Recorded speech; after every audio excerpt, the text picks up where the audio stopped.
Atangana est né en 1883 d'Atangana Esomba et de Ndongo Edoa. Vers l'âge de 6 ans, il perd son père. En 1895, le petit Charles Atangana sera témoin des massacres d'Invok Otu lors de la rébellion d'Omba Bisogo en Vokbeti. Ce sont les premières impressions pénibles qui forgeront son souci, son sens de la médiation et de la réconciliation.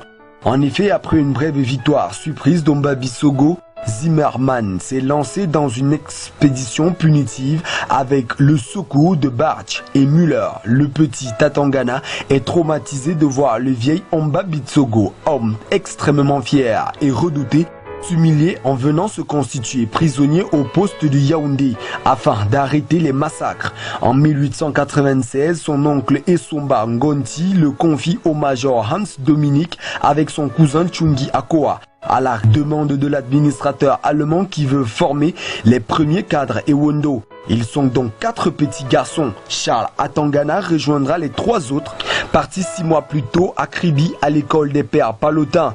Il est en compagnie du major Hans Dominique qui doit prendre le bateau pour un séjour en Allemagne. Très vite, il rattrape les autres et non seulement il est le premier de sa classe, mais il recevra aussi le baptême en premier.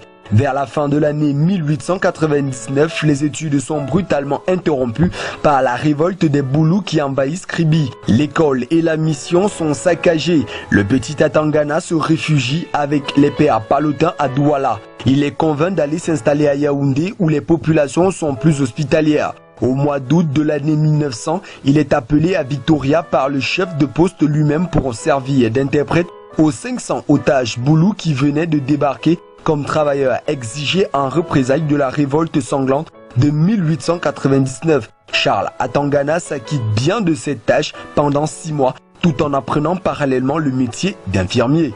Quelques années après, il est appelé à Boyar, siège du gouvernement, pour être initié aux jeux plus subtils de Claire en écriture dans les bureaux. Ainsi, durant son séjour à Victoria et à Boya, Charles Atangana aurait successivement occupé les postes d'interprète, infirmier, clerc et même employé des douanes. C'est également à Boya qu'il va épouser en première noces Marie Biloa, une fille Yanda de Mekumba, un peu plus âgée que lui, qui vivait déjà maritalement avec un fonctionnaire allemand. Le mariage a lieu à l'église Engelbert. De cette union naîtront 2 enfants, Jean Dengue Atangana et Catherine Edimbi Atangana. En 1914 éclate la Première Guerre mondiale. Charles Atangana et ses chefs, soit près de 60 000 hommes, couvrent la fuite de leurs anciens maîtres vers l'île de Fernando Po en Guinée équatoriale. Pour les Français, c'est le début de l'exil de Charles Atangana. Il embarque sur le San Carlos pour l'Espagne avec son fils Jean Dengue, son petit frère et secrétaire Henri Esomba et 4 autres notables. Le groupe débarque à Cadix le 22 septembre 1919. Il est en voiture découverte à 4 chevaux. Le 3 octobre, il prend le train express de 16h20 pour Madrid, salué au départ par la colonie allemande, puis il s'installe avec les siens dans un meublé aux 4 rues des Carretas. Il sera reçu par Alphonse XIII et obtient l'assurance que sa cause allait être entendue. Après la victoire des Alliés et la défaite définitive de l'Allemagne, Charles Atangana adresse un mémorandum à Georges Clemenceau et au gouvernement français, demandant son retour au milieu des siens. En retour, il promet à la France la même fidélité que celle qu'il a témoignée aux Allemands. Le 26 novembre 1921, Charles Atangana rentre à Yaoundé. C'est un triomphe. L'administration se résout à lui rendre ses fonctions dès le début de l'année 1922. Dès lors, il se lance dans de grands chantiers. Révolution verte, introduction des produits de rente cacao et café.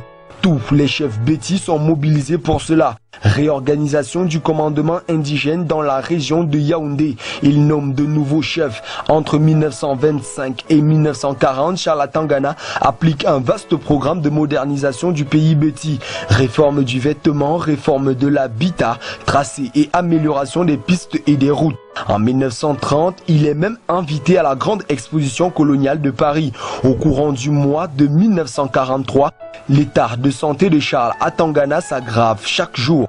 Il meurt le 1er septembre 1943 dans le quartier de Volier à Yaoundé au Cameroun. C'est la fin d'une épopée, mais aussi le terme d'une tradition et d'une certaine identité des Betis. Ceux-ci entrent dans un tunnel sans issue. La gloire d'antan appelée à immortaliser une époque et un homme sombre dans un oubli facile et durable.